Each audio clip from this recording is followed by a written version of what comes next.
So here are my two current peripherals. I say current because I've switched my mouse a ton, but my keyboard has remained the same for quite some time, so I'm going to go ahead and talk about that. So first, the keyboard itself. You guys will notice it is small. This is a Nopo Nano 75S. It's what's called a 75% keyboard because it's missing the number pad over here and also like the arrow keys and page up, page down keys. Fortunately, this has been programmed such that these four buttons down here are, right, down, left, and then this is up arrow keys, and then my delete keys up here, so I didn't lose out on that. The reason why I use a small keyboard is because the sensitivity that I play at, if I put my keyboard in the normal position, ideally your hands should be aligned with like your shoulder width apart. That's the most ergonomic. So when I sit sort of like that, I don't have a ton of room for mousing. Maybe like for you guys, it's a ton of room. This is like 2 feet, but me playing at a 50 centimeter 360, if I go from here to here, that's only like a slightly over 180-degree turn. So I actually still sometimes hit my keyboard. When I was using a full-size Corsair K70, I was hitting that thing all the time. I actually cut myself once swinging my mouse into my keyboard because it's like a metal backplate. So I love my little keyboard. It's still like the keycaps are still all the standard size. It's not by any means miniature. It's just missing some keys, and they're keys that I don't really ever use anyway. So now let's talk about keycaps. So the standards, the alphas, as they're called, are a DCS profile from like a compact keyboard that I got off of eBay. The entire theme of this, I wanted to go along with the vintage white, as you guys can tell with these two things. I love that vintage white color. Maybe I'll do a review of my computer, which I actually painted vintage white. And so these are well worn because they were used. And I like the feeling of worn keycaps. They're actually quite shiny, especially on the WASD. I like that. It feels a little bit more grippy to me than the like rougher texture on my newer keys.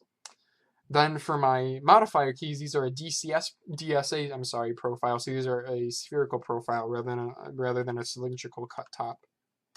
The only reason why those are DSA is because I had them and they're gray, and I really like the gray. So if I had DCS, I would put those in instead.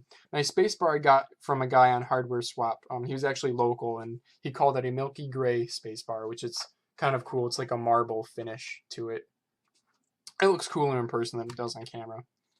I have my MEB backspace up here, which I 3D printed. I actually gave some of the MEB members that.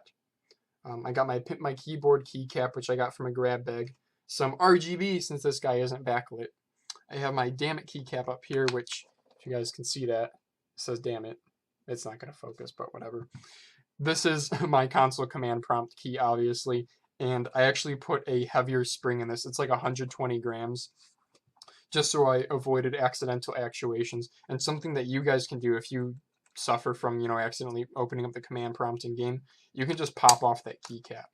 And then if you still need to activate the command prompt, you can still press it here. If you don't have a mechanical keyboard, it still works. You can still pop off the keycap. It just requires a bit more force. And then my last keycap here is my 12-gauge Winchester shotgun shell, which is on my escape key. And that's actually really nice because when I'm doing CAD, I'll usually just rest a thumb. I have one hand on the mouse and then one hand on my thumb on the keyboard up here.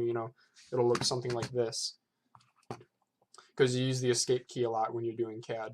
So that makes it really easy to press because it stands up high and it's pretty big. So overall, I love this keyboard. It's simple. It's perfect for me. The key switches. They are Nopo Browns, which are a rebranded Gate-Around Brown. So it's a tactile but quiet switch, sort of like the Razer Stealth or Cherry Amex Browns. However, this is less tactile than both of those switches. It's a little bit more linear. I personally like that for gaming. For typing, not so much. I still love it for typing, don't get me wrong, but it makes it feel a little bit more smooth while gaming, a little bit more light. So when I want to actuate a key, it just happens. It just actuates. I don't really have to forcefully press my finger down on that key, especially when, you're kind of reaching for keys. Like, if I'm trying to pinky over for my control key over here, I just have to lightly tap it and it actuates. So like I said, this keyboard's perfect for me. Obviously, many of you guys will be like, no way I would use a tiny keyboard like this, but it works well for me. Again, it's the Nopo Nano 75S. So moving on to the more interesting part now. So this has been in the works for quite some time now. Believe it or not, this is an NMouse 4K. It is inside a Logitech Wheelmouse M-BJ58 shell. So how I did that was, I'll go ahead and show you guys here. So here's like a couple iterations. I bought a whole bunch of them from eBay. This is kind of what they look like regularly. Oh, that's bright. There you go. That's what they look like normally. And here's some that I actually cut up. So obviously this one's like super lightweight. And you can see this actually has room for the PCB. So I've cut up a whole bunch of stuff, as you can see, like, you know, I cut some of the back here, I cut some of the sides off, I cut the scroll wheel tower off. Long story short, it fits great. Like, surprisingly great. What lined up perfectly are the clicks. Like on the PCB where the micro switches were, lined up perfectly with where the clicks are on the mouse, like, shell top. So I got really lucky there, and I couldn't be happier with this mouse. So some other mods that I've done to it. Origin popped up. Obviously, mouse cable braiding is gone. For those of you guys who don't know, NMouse 4K, it's a super low click latency mouse, which is important for Star Wars Battlefront. Avago 3090 sensor, so it's a very good optical sensor, but high liftoff distance. Omron switches, which I've since replaced with my own favorites. The Omron left mouse is Omron, like Browns or whatever. The right mouse, I think, is a Huano Clear. Middle mouse works great. Obviously, I had to cut some of the scroll wheel off. So as you guys can see, like, here was a first attempt at cutting a scroll wheel. You know, that's why I bought like a lot of, like, 5 of them off of eBay just to try it out. It's super lightweight. It's only like 71 grams. Compare that to a Death Adder, which is 100 grams, or a Logitech G Pro, which is the same size as this. Logitech G Pro is 85 grams, so this is a noticeably lighter. The mouse feet on the bottom are smaller, which I like, and they are also raised up a little bit. They're actually quite thick, so that makes the lift-off distance a little bit lower. And then the most recent mod that I've done to it, which is my favorite, and has really allowed me to switch to this mouse probably permanently, is the side button. That's right, my NMouse 4K has a side button. So how I did this is, normally there's a DPI button that goes behind the scroll wheel on the NMouse 4K. What I did with that is I unsoldered the switch, rotated it 90 degrees, resoldered it back in, like with some wires and stuff. So now the switch is facing sideways, right? I then 3D printed a shaft and a channel for the shaft to slide inside of. I rubber banded that so it's springy, right? Because you need the shaft to, like, always be in constant contact with the switch. So that's rubber banded together, and it actually works great. And now, you know, I just drill the hole, let the thing pop through a little bit, and there you guys go.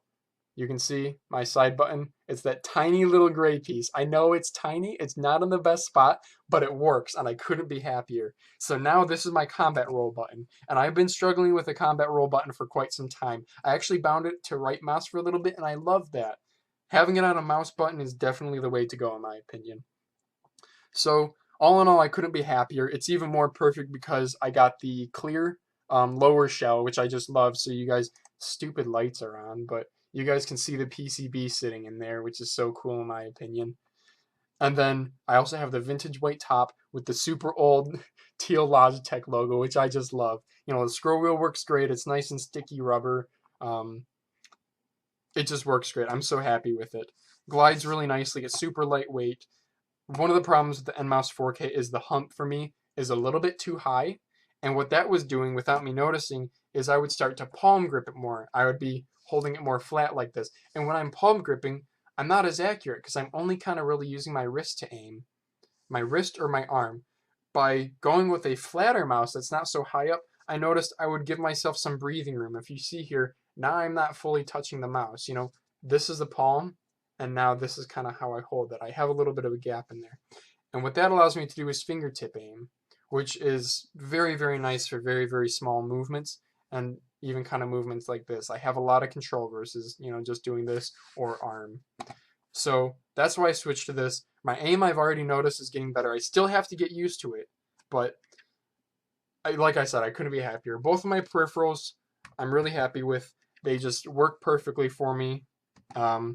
Everyone is different with peripherals though. Like a lot of you guys are like, I couldn't live without my keypad or my arrow keys. I mean, I still have arrow keys, but you get my idea.